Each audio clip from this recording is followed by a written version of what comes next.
Bonjour et bienvenue sur Algomius. Aujourd'hui, nous allons parler encore du ML et présenter un autre diagramme qui est le diagramme de contexte. Le diagramme de contexte, j'aurais peut-être dû commencer par là en fait. C'est le diagramme d'introduction d'un dossier d'analyse. C'est le diagramme qui va essayer en fait de rassembler le contexte, l'environnement dans lequel va se faire le développement d'une nouvelle solution. Alors on n'est pas du tout dans le détaillé comme on pourrait l'avoir dans un diagramme de cas d'utilisation. Pour l'instant, en fait, on ne sait pas encore dans quel sens on va développer. On n'a pas encore de grandes idées sur les détails d'implémentation. Je ne connais pas mon langage, je ne sais pas quelle base de données je vais utiliser. Mais en attendant, je vais essayer de recenser tout ce qui va graviter autour de mon application. Pour qui je vais travailler, qui va l'utiliser en fait, qui va l'alimenter, sur quelle machine ça va tourner, quelles sont les autres contraintes que je me suis fixées? Est-ce que j'ai des protocoles bien spécifiques? Est-ce que j'ai des règles de sécurité? Est-ce que j'ai des normes que je dois appliquer? Est-ce que je me suis fixé des contraintes en termes, je sais pas, d'alimentation électrique? Est-ce que je travaille avec des partenaires qui doivent me fournir des données? Bref, tout ça, on va essayer de voir, en fait, de tisser des liens entre le système que l'on essaie de monter et les différents éléments qui pourraient graviter autour, des gens dont j'aurais besoin de données, des gens à qui j'ai envie d'envoyer des données, pour qui j'ai envie de travailler avec mon système, et on va essayer de faire une espèce de checklist de tous ces éléments pour voir en fait pour qui je vais travailler et de qui je vais avoir besoin pour faire correctement mon travail.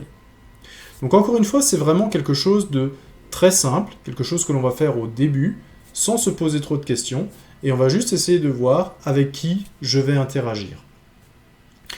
Ce diagramme, en fait, on peut le voir comme l'introduction, finalement, de votre dossier d'analyse. Donc n'hésitez pas à le rendre vraiment attrayant. On est un petit peu moins formel sur ce diagramme, on se permet un petit peu d'utiliser des logos, des pictogrammes ou ce genre de choses quand vous en avez sur les organismes avec lesquels vous échangez.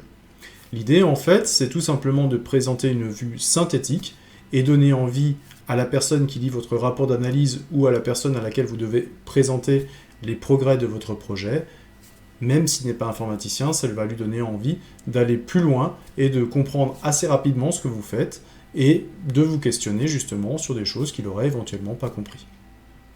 Donc, diagramme d'intro, on va voir comment ça marche. Première question que nous allons nous poser, du coup, à quoi sert le diagramme de contexte? Oui, si déjà on va faire un diagramme, on va essayer au moins de comprendre en fait pourquoi on a besoin de ce diagramme.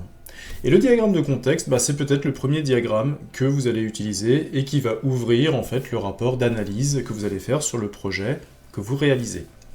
Il s'agit en fait d'une vision statique du système. Alors c'est pas comme un diagramme de séquence où on va voir évoluer le système en plein fonctionnement. C'est une vision statique, il n'est pas en train de bouger, on n'est pas en train de lancer une fonctionnalité. On va simplement avoir une première vision de notre système. C'est la première étape, c'est-à-dire qu'on va concevoir quelque chose, on ne sait pas encore exactement quoi, on ne sait pas encore tous les détails, on ne sait pas les modalités d'implémentation, on ne connaît pas le langage, mais par contre on va essayer de comprendre un peu dans quel environnement va évoluer ce système. Qu'est-ce qui va graviter autour, qu'est-ce qui va interagir au sens large. Alors ça va nous permettre de recenser des acteurs, alors on appelle ça des acteurs dans l'UML. C'est la même notion d'acteur que l'on avait déjà vu dans le diagramme des cas d'utilisation, c'est les petits bonhommes. Et donc en fait c'est tout simplement les gens qui vont avoir un impact sur le système.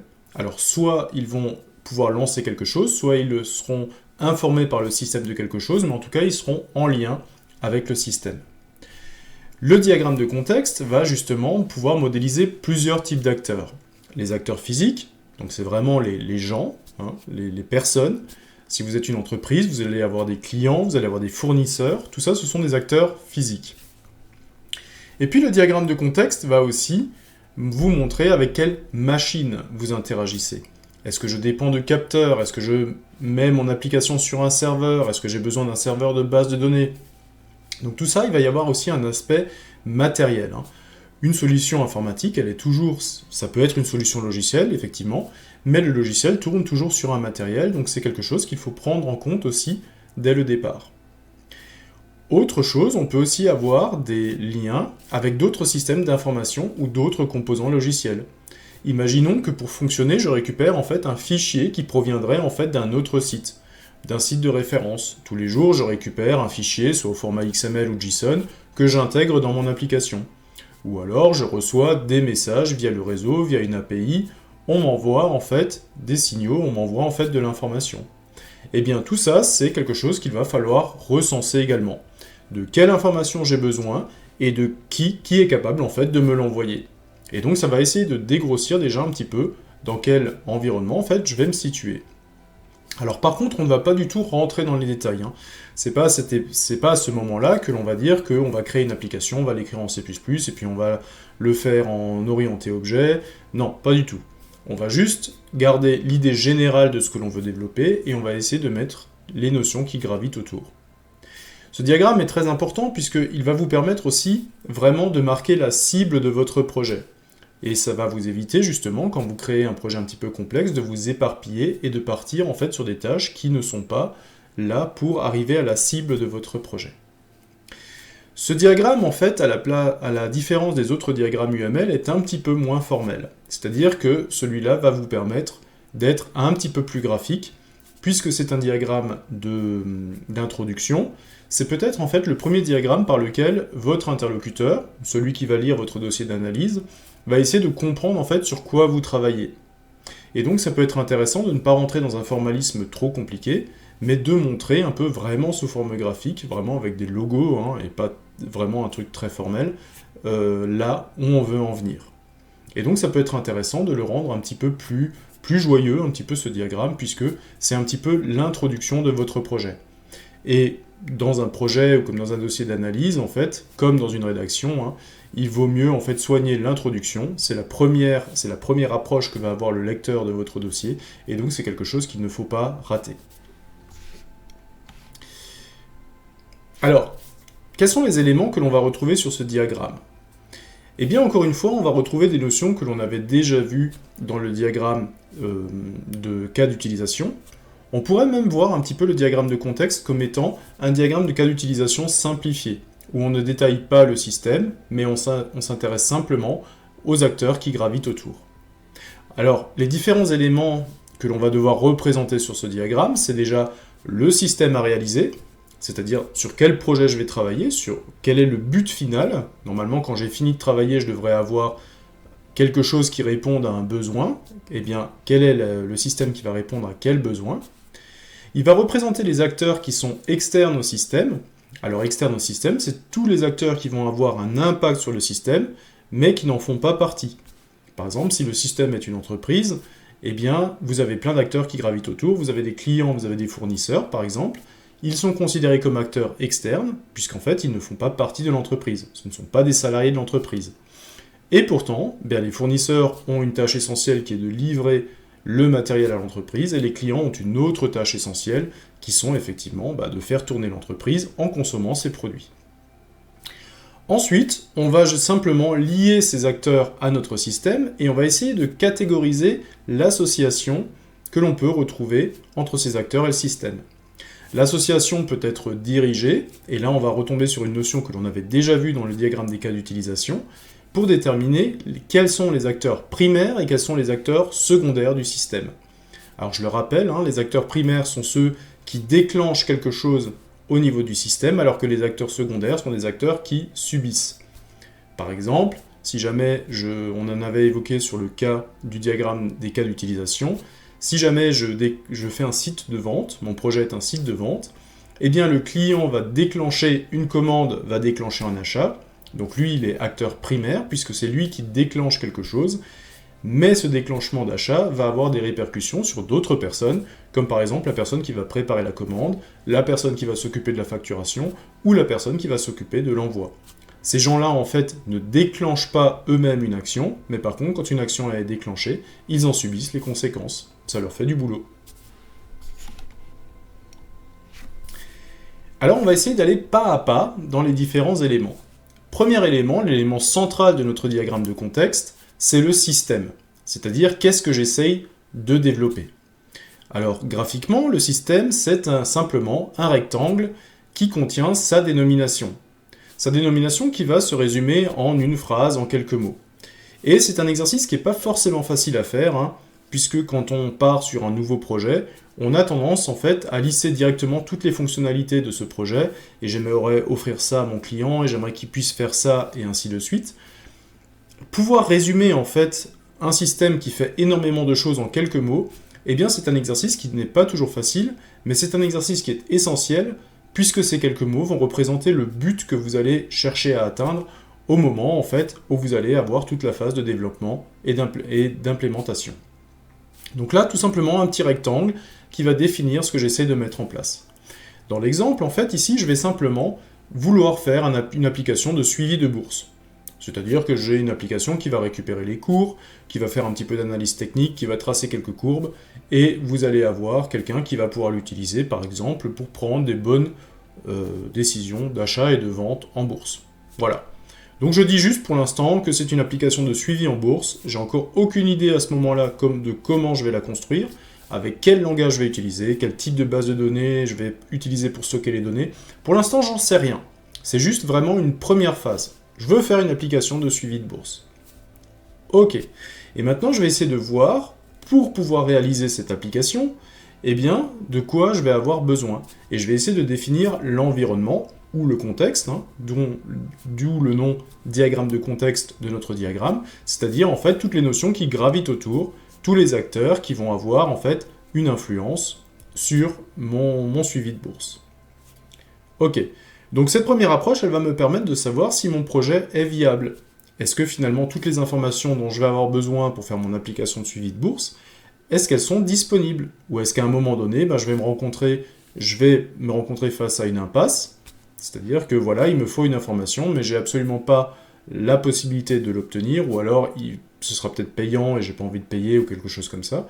Et donc en fait, en très peu de temps, on va arriver à voir si notre projet est viable ou pas, et si les liens dont j'ai besoin, en fait, peuvent être actionnés ou non. J'essaye donc de recenser un petit peu les acteurs qui vont graviter autour de mon application de suivi de bourse. Et c'est là que je vous ai dit qu'on peut rester assez graphique sur le diagramme de contexte, et c'est même une bonne chose de rester graphique, puisque ça va permettre à votre interlocuteur de reconnaître assez rapidement les différents liens que l'on va tisser. Donc si jamais vous êtes en lien avec un organisme qui a un logo identifiable, eh bien, votre interlocuteur, ou celui qui lit votre dossier d'analyse, comprendra assez rapidement, en fait, sur quel thème on se retrouve. Alors on va juste essayer de lisser tout ce que j'aimerais prendre en compte dans mon application de suivi de bourse. Alors on va voir qu'il y a des choses en fait très variées. Au niveau des acteurs ou de choses qui gravitent, on n'est pas toujours sur des acteurs physiques, on a des choses vraiment très variées. Alors la première chose, c'est déjà un petit peu quelles sont les personnes qui vont utiliser mon application de suivi de bourse. Alors moi je l'imagine pour deux types de personnes. Alors déjà le trader, qui va donc avoir une application de suivi de bourse qui va lui donner de l'analyse technique sur les valeurs boursières, donc lui ça peut l'intéresser. Et je vais donner aussi accès à mon application de suivi de bourse à l'analyste quantitatif, ou ce qu'on appelle le quant dans la finance. Et donc tout simplement, cette personne va être chargée de monter des modèles mathématiques en fonction des données boursières des différents jours que je vais récupérer. Donc le quant, lui, il va créer des modèles mathématiques qui vont être basés sur les statistiques, un peu d'analyse prédictive. On va se baser sur les données, on va essayer de prévoir en fait une tendance par rapport aux événements passés ou par rapport à des schémas que l'on aurait déjà reconnus dans le passé. Ok, donc ça c'est les deux personnes en fait pour lesquelles je vais faire le suivi de bourse. Alors je vais me poser la question aussi du matériel. Alors naturellement, cette application de suivi de bourse est une application informatique, elle va donc devoir se retrouver sur une machine, sur un serveur. Je vais donc avoir besoin de mettre en place un serveur pour faire tourner cette application. Ok, là aussi pour l'instant, si j'ai pas d'idée bien précise, je vais simplement mettre un serveur. Si vous avez déjà une petite idée du système d'exploitation que vous voulez utiliser, n'hésitez pas à le mettre, ça pourra toujours faire une espèce de checklist pour voir si tous les éléments sont remplis. Si à la base, en fait, c'est des informations qu'on vous donne déjà ou qu'on vous impose, par exemple de dire, voilà, tu vas développer une application de suivi de bourse et puis ensuite tu la mettras sur notre serveur Linux que l'on a déjà déployé, eh bien, en fait, là, vous avez une contrainte supplémentaire, c'est qu'on vous fixe, c'est que votre serveur est déjà fixé. Donc là, n'hésitez pas à dire que votre serveur, c'est pas n'importe quel serveur, c'est un serveur sur lequel tourne une distribution Linux, et donc vous aurez déjà, en fait, mis de l'information sur votre schéma, une information que vous n'oublierez donc plus. Ok, alors de quoi j'ai besoin? Si jamais je veux faire des suivis de bourse, je suis obligé de récupérer les cours de la bourse. Alors j'ai plusieurs sites qui me permettent de récupérer les cours de bourse en fermeture. Par exemple, pour la bourse de Paris, je vais récupérer ces cours de bourse, imaginons sur le site Euronext. Euronext vous permet par exemple de récupérer les cours de bourse sous format CSV, je crois, Excel, ce genre de choses. Probablement aussi JSON, XML. Il y a toujours plusieurs formats sur lesquels on peut les récupérer. Et si je veux inclure naturellement aussi les valeurs de la bourse américaine, donc c'est juste derrière moi là, hop, de ce côté-là, eh bien je vais récupérer donc les bourses du New York Stock Exchange, le NYSE, que j'ai mis ici en logo, et donc j'ai besoin également de pouvoir accéder à ce site. Je vais avoir un échange de fichiers qui va se produire entre mon système et ces différents sites, et je pars du principe que j'aimerais utiliser le protocole FTP, File Transfer Protocol, qui est donc un protocole de transfert des fichiers pour pouvoir récupérer ces fichiers. Voilà en gros l'idée que je me fais de mon application de suivi. Je me base sur des sites boursiers, j'ai un protocole FTP, tout ça va tourner sur un serveur, et je vais travailler pour des traders et permettre à des analystes quantitatifs de pouvoir monter des modèles mathématiques. Et vous voyez sur la forme graphique, eh bien j'ai mes acteurs physiques qui sont les petits bonhommes, exactement comme on l'avait fait avec le diagramme des cas d'utilisation. J'ai mon protocole FTP qui est simplement dans un rectangle, et pour ce qui est des autres intervenants, eh bien j'ai essayé de trouver leur logo ou un pictogramme, tout simplement, qui les identifie de manière assez rapide. Et donc c'est très intéressant parce que ça rend le graphique très visuel. Et on comprend en fait du premier coup d'œil, si on sait à peu près ce que c'est que Euronext et le New York Stock Exchange, dans quel contexte en fait va travailler notre application. Ok, ça marche. Dernière chose qui me manque pour l'instant, c'est que il me faut maintenant associer ces différents acteurs à mon système. Est-ce que j'aurai des acteurs primaires? Est-ce que j'aurai des acteurs secondaires? Est-ce que j'aurai des acteurs qui influeront dans les deux sens? Eh bien, ces associations vont justement me permettre de valider mes choix. Alors ici, les associations, je vais avoir une association du système vers le trader. Alors le trader va être un consommateur de mon application. Il ne va pas forcément faire de modifications, il ne va pas influer dessus. Il veut par exemple suivre les cours en direct. Du coup, j'ai fait une association dirigée vers le trader. Et pour savoir en fait quelle est la mission du trader, eh bien j'ai simplement documenté l'arc, l'association, pour lui dire voilà, lui il veut suivre les cours en direct. L'analyste quantitatif, lui, eh bien il va avoir une flèche dans les deux sens, une association dans les deux sens, dirigée dans les deux sens, puisque j'ai considéré qu'il va alimenter le système avec ces modèles mathématiques qu'il va créer, et il va aussi vérifier en fait la validité des modèles mathématiques qu'il a mis en place après quelques temps, pour peut-être les peaufiner, peut-être les modifier. Donc c'est pour ça que j'ai mis la flèche dans les deux sens. Et j'ai précisé sur l'association que lui met en place des modèles mathématiques. Le serveur, lui, sert simplement de stockage, c'est-à-dire qu'il va s'occuper de la base de données et il va s'occuper aussi de faire tourner l'application. Enfin, les bourses parisiennes et les bourses américaines, je vais les récupérer. Donc l'association est dirigée vers mon système, je rapatrie les données dans mon système, à aucun moment donné je n'envoie en fait d'informations vers ces éléments-là, et donc d'Euronext, je vais récupérer les cours de Paris, et du New York Stock Exchange, je vais récupérer les cours de la bourse de New York. Voilà. Et donc l'idée c'est que ça va donner un diagramme très graphique, qui va nous permettre de comprendre simplement dans quel environnement, dans quel contexte va évoluer notre système. Et donc on comprend assez rapidement qui va avoir une influence, qui va profiter du système, qui va récupérer des données, et on va voir tout simplement si le lien entre ces différents individus est possible. Est-ce que j'ai le droit de récupérer les fichiers? Est-ce que j'ai le droit de stocker mon application quelque part? Et si jamais pour l'instant je n'ai pas le droit, est-ce que je pourrais monter une solution qui me permette justement d'arriver au bout du compte? Si on veut encore aller plus loin dans les associations, il est toujours possible de rajouter la notion de cardinalité, qui est la même que celle qu'on avait déjà vue dans le diagramme des classes ou dans le diagramme des cas d'utilisation, pour quantifier la relation. Est-ce que, par exemple, mon système peut être disponible pour plusieurs traders? Est-ce que je peux avoir plusieurs analyses quantitatives? Normalement, il est stocké sur un et un seul serveur, et ainsi de suite. Voilà un petit peu le diagramme de contexte, pour vous montrer un petit peu comment tout ça se passe. Alors après la théorie, je vous propose un petit cas concret, c'est-à-dire de monter nous-mêmes simplement notre premier diagramme de contexte. Alors je vais utiliser pour ce faire Draw.io. Alors j'utilisais dans les précédentes vidéos un petit logiciel qui s'appelle StarUML. StarUML, c'était un logiciel génial pour l'UML. Il avait vraiment tous les composants, tous les schémas et tout. Sauf que StarUML, en fait, est devenu payant. Et comme je sais, en fait, que beaucoup de gens utilisent les vidéos que je fais en auto-formation, je ne veux pas partir sur un logiciel payant. Je préfère vous donner une alternative gratuite qui est un petit peu moins bien au sens UML, mais qui permet quand même de s'en sortir pour présenter des graphiques corrects. Et je vais vous parler de Draw.io. Alors on va mettre en place un site de vente dédié à l'international, et sur cette première version, on va lister les interactions. Alors, le but déjà de dégager, c'est que mon suivi va être en fait sur un site de vente. Nous nous attendons évidemment à avoir des clients, parce que si je vends et que j'ai pas de clients, bah en fait j'ai raté un petit peu mon objectif. On va avoir une liste de fournisseurs qui va nous permettre d'acquérir les biens. Il nous faut naturellement des administrateurs sur notre site qui vont veiller à ce que tout fonctionne correctement. Et on va pouvoir avoir une espèce de marketplace, c'est-à-dire que nos partenaires pourront vendre directement sur la plateforme, ils pourront se connecter, se créer un compte et donc vendre directement leurs articles. Le site va se trouver sur un serveur applicatif qui va faire tourner justement le site.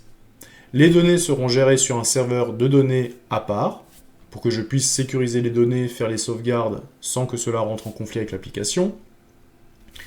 Comme je suis sur un site de vente et qu'il y aura des échanges d'informations financières, bancaires, eh bien je veux que le protocole de navigation soit sécurisé, je vais donc m'imposer d'avoir du HTTPS.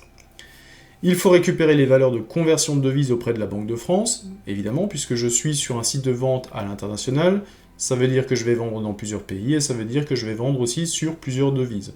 Et donc si jamais un jour je veux faire une compta centralisée, eh bien il faut que je fasse des conversions de devises, et pour faire mes conversions de devises, il faut que je récupère les cours auprès d'un organisme en fait, dont je suis certain que les cours sont corrects. Alors, la Banque de France propose probablement ça, je vais essayer de voir si je peux récupérer ce genre de fichiers. Enfin, je me fixe une contrainte supplémentaire, l'énergie utilisée par le système sera fournie par des panneaux solaires sur le toit. Alors vous avez compris, c'est un exercice complètement artificiel qui a été créé, pour simplement vous montrer en fait comment ces différentes contraintes vont se mettre en place sur le diagramme de contexte. Alors pour mettre ça en place, je vais simplement prendre un Draw.io qui est vide. Voilà, donc quand vous ouvrez... Alors Draw.io peut être utilisé directement sur navigateur. Donc vous avez fait simplement draw.io, et vous allez vous retrouver en fait tout simplement sur dans votre navigateur, vous allez vous retrouver sur une fenêtre qui vous permet justement de faire directement des diagrammes UML. Si jamais vous n'aimez pas trop la partie navigation, vous pouvez aussi récupérer Draw.io de manière locale sur votre poste, et il aura exactement le même fonctionnement. Donc ça, c'est à vous de voir ce que vous préférez faire. Ok. Alors je vais reprendre un petit peu mes notes et qu'est-ce que ça me dit. Alors je vais d'abord mettre en place un site de vente dédié à l'international, et sur cette première version, on va lister les interactions. Donc moi, ce que je veux faire, c'est un site de vente. Ok, première chose. Non. Décidément, voilà. Donc le système, en fait, chez moi, c'est un site de vente. Donc sur la partie de gauche de Draw.io, vous allez avoir tous les composants que vous allez avoir. Donc en général, vous avez toutes sortes de formes. Je vais descendre, moi, jusqu'à ce que j'ai UML. Donc UML ici. Alors vous voyez que chez moi, j'ai encore du 6ML. Eh bien, en fait, tout simplement, vous pouvez chercher avec plus d'icônes. Vous pouvez aller chercher, en fait, d'autres formalismes. Alors je connais pas tout, mais vous pouvez cocher par exemple 6ML qui pourra vous donner d'autres composants qui sont liés à UML. Alors pour l'instant, ça j'en ai pas besoin, je vais rester juste dans la partie UML de base. Et dans la partie UML de base, je vais récupérer quelque chose qui s'appelle une interface. Alors malheureusement, quand je travaillais avec StarUML, en fait, StarUML divisait les différents composants par diagramme. Alors que là maintenant, avec Draw.io, en fait, le Draw.io ne connaît pas le sens de ce que vous allez mettre en place. C'est-à-dire que lui, il vous permet juste de faire une forme graphique, mais à aucun moment donné, Draw.io ne sait que c'est une relation de composition, une relation d'agrégation, ou peu importe. On va rester vraiment sur quelque chose de graphique. Donc c'est ce qui se rapproche le plus du système, dans ce que me propose UML, donc première ligne, deuxième colonne, on va récupérer ce que l'on appelle une interface. Dans l'interface, je vais lui dire que ça, c'est le système que je vais essayer de modéliser. Donc ça, c'est sur quoi je vais travailler. Et je vais travailler sur quoi? Je vais travailler sur un site de vente en ligne. Voilà. Je vais le faire assez grand, je vais le mettre au centre, voilà, et je vais pouvoir travailler dessus. Ok. Ensuite, qu'est-ce que ça me dit? On s'attend à avoir des clients, on a une liste de fournisseurs qui nous permet de mettre des biens, il nous faut des administrateurs, et on aura des partenaires qui vont directement pouvoir vendre sur la plateforme. Ok, ça marche. Décidément. Voilà, donc, je m'attends à avoir des clients, donc je vais récupérer l'acteur. Je vais récupérer l'acteur que j'avais déjà utilisé lors du diagramme de cas d'utilisation. Donc ça, je vais juste double-cliquer en dessous et je vais dire que ça, c'est un client. Ok. Qu'est-ce qu'il me faut encore? Il me faut un administrateur. Non. Il me faut un administrateur. Là, on est bon.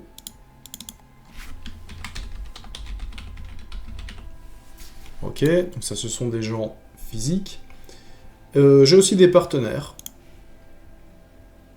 Les partenaires, ce sont des gens qui vendent aussi, qui n'ont pas forcément un site internet et auxquels je vais proposer de passer par le mien pour vendre leurs produits. C'est peut-être des gens qui font des très bons produits, mais par contre qui n'ont pas la taille pour avoir un site internet complet et qui vont donc passer par moi pour vendre leurs produits. Ok. Qu'est-ce que j'ai encore? J'ai aussi un fournisseur. Alors un fournisseur, ce que je peux faire, c'est que je peux regarder un petit peu pour rendre graphique. Tout simplement, je vais prendre une image, qu'elle soit en JPG ou ainsi de suite. Donc là, j'ai une petite image que j'ai récupérée de mon fournisseur, un petit camion. Je vais juste le glisser-déposer. Voilà. Alors il va prendre sa taille normale, mais je peux absolument le redimensionner. Ça va être mon fournisseur. Si je double-clique sous le fournisseur, je peux ajouter du texte. Donc ça, c'est mon fournisseur. Voilà. Ce que je vous ai dit, c'est que donc le texte, vous voyez qu'il est complètement indépendant de l'image, et ensuite, si je bouge l'image, en fait, le texte ne bouge pas. Donc ça, c'est un peu le truc, c'est que, eh bien, je peux tout faire avec Draw.io, mais Draw.io ne fixe pas, en fait, de contraintes sur les différents objets. Ok, donc là, j'ai mes acteurs physiques, mes 4 premiers acteurs physiques. Donc, qu'est-ce qu'il me faut encore? Il va se trouver sur un serveur applicatif, donc j'ai besoin d'un serveur. Les données sont gérées sur un serveur de données, et j'ai un protocole de navigation sécurisé qui doit être HTTPS. Ok, ça marche. Donc, j'ai dit quoi? J'ai dit j'ai un serveur sécurisé, j'ai un serveur applicatif, pardon, donc je vais essayer de trouver une petite icône de serveur, je m'étais tout mis de côté. J'ai un serveur de données, et j'ai aussi un serveur applicatif. Alors je le redimensionne comme il le faut, voilà. Donc là j'ai un serveur où l'application va tourner, et j'ai un serveur où les données vont être stockées. Pareil, donc là ça va être le serveur applicatif. Voilà. Et là, ça va être mon serveur de données. Voilà. Ok, donc là j'ai mes 2 serveurs qui sont en place, et j'avais dit aussi que je voulais en fait sécuriser. Donc sécuriser, je peux prendre une clé, c'est pas mal pour la sécurité, ça donne une bonne image de la clé, en plus d'être parlant, voilà. Ma clé, je veux le sécuriser avec un protocole HTTPS. Voilà. On est bon. Donc là j'ai un petit peu le côté matériel protocole. Et qu'est-ce qu'il me faut encore? Il faut récupérer les valeurs de conversion de devises auprès de la Banque de France. Donc là, c'est une liaison avec un organisme externe qui va devoir me fournir normalement des informations. Et l'énergie utilisée par le système sera fournie par des panneaux solaires sur le toit. Ok. Donc, qu'est-ce qui me manque? Il me manque donc la Banque de France qui va me fournir les données et les panneaux solaires sur le toit. Donc, je vais récupérer des petits pictogrammes encore une fois. Donc là, j'ai les panneaux solaires, j'ai la Banque de France. Voilà, je vais glisser-déposer les deux. Donc vous voyez que je peux glisser-déposer 2 images en même temps. Alors elles vont se superposer, mais ça c'est pas très grave. On va juste les remettre. Et donc, j'ai la Banque de France. Voilà, directement identifiable. Et j'ai les panneaux solaires Alors si je veux le préciser, je peux encore mettre énergie solaire, voilà, on est bon. Et maintenant, maintenant que j'ai tous les acteurs, il me suffit en fait de reprendre la notion d'association. Alors en association, je vais prendre des associations avec des flèches de chaque côté, ça s'appelle association 2 dans la partie UML, voilà. Et je vais simplement relier, donc je vais relier mon client au système. Alors mon client au système, lui il vient acheter. Alors je peux laisser la flèche dans les deux sens, puisque lui il vient passer une commande et il récupère aussi la commande. Si je veux être plus clair, je peux même faire deux associations, ça devrait marcher. Là par exemple, lui, qu'est-ce qu'il vient faire? Il vient acheter. Ah. Non. J'ai oublié le acheter. Voilà. Mon fournisseur, lui, il vient, je vais récupérer de nouveau une association 2. Lui, il vient me livrer. Il vient me livrer en différents produits. Voilà. Il vient me livrer, sauf que comme il vient me livrer, moi je vais enlever la flèche du côté fournisseur. Donc comment j'enlève la flèche? Je sélectionne mon association. Et là, sur la partie droite de l'écran, eh bien, j'ai le début de la ligne et j'ai la fin de la ligne. Et donc, on me dit que cette fois-ci, j'ai une flèche de chaque côté. Donc, je vais simplement prendre aucun d'une des parties, voilà, et donc je vais avoir mon fournisseur qui vient me livrer. Ok. L'administrateur, lui, pareil, je vais lui mettre une association. L'administrateur, il gère le site, c'est-à-dire qu'il s'occupe de voir si tout se passe bien. Voilà, il gère mon site. Le serveur applicatif, eh bien lui... Oula. Non. Sur le serveur, voilà. Le serveur applicatif, lui, qu'est-ce qu'il fait? Il fait fonctionner le site, ou il fait fonctionner l'application. Je vais prendre mon serveur de données. Mon serveur de données, qu'est-ce qu'il va faire? Lui, il stocke. Tout simplement. Il stocke les données. Voilà. Donc on a toujours des allers-retours entre les deux. Et le HTTPS, le HTTPS, lui, c'est la liaison sécurisée. C'est-à-dire que lui va amener le protocole. Donc le protocole est amené. Moi, je ne changerai rien sur le protocole, donc je vais enlever la flèche dans ce sens-là. Et donc lui, il fait la partie sécurisée. Voilà. L'énergie solaire, pareil, ça vient alimenter mon site.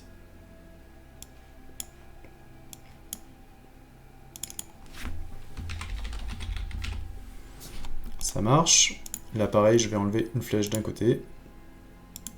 Voilà, il vient alimenter mon site. Et la Banque de France, dernier élément que je retrouve sur mon graphique, je vais le relier également.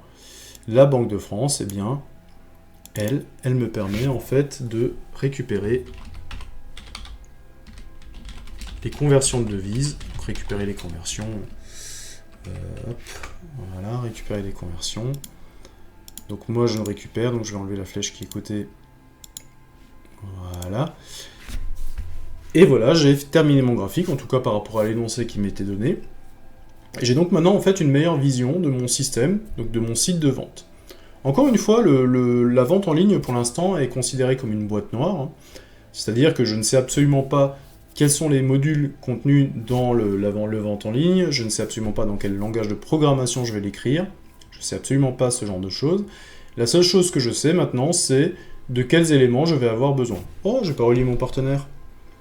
Oui, mon partenaire, si, mon partenaire. Voilà. Si, il faut le relier au système, le partenaire. Et lui, il fait quoi? Il met à jour ses produits.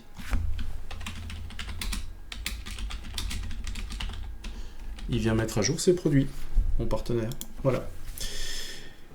Donc, ouais, vraiment, on est sur une optique vraiment boîte noire, tout est fermé, je ne sais pas absolument pas ce qu'il y a dedans, je ne sais pas comment ça sera fait techniquement, je ne sais pas en combien de modules ce sera fait, si ce sera fait en programmation objet, ce sera fait en C++, en Java, peu importe finalement. Là, c'est juste en fait une introduction pour dire, voilà, Mon système, en fait, il va être au milieu de tous ces acteurs. Je vais travailler pour des clients, je vais récupérer des choses au niveau des fournisseurs, je vais avoir un administrateur qui gère, je vais avoir des partenaires qui vont pouvoir mettre des choses sur mon site, je vais le mettre sur un serveur applicatif, j'aurai les données à part sur un serveur de données, je vais sécuriser ça avec un protocole HTTPS, je vais alimenter ça à l'énergie solaire et je vais récupérer les cours de conversion auprès de la Banque de France. Donc ça rassemble tout simplement un petit peu les différents acteurs, et comme je l'ai dit, en fait, on peut être vraiment sur forme très très graphique. Donc si jamais c'est le premier schéma en fait qui sera vu, c'est peut-être le schéma qui sera le plus vu, hein, puisque l'introduction c'est par définition la partie qui est le plus lue dans un graphique, et bien déjà ça peut donner en fait envie à la personne qui lit d'aller plus loin dans la lecture de votre dossier d'analyse. Hein. Si déjà ce dossier-là il est trop compliqué ou qu'on ne comprend rien, et bien déjà c'est un mauvais pas.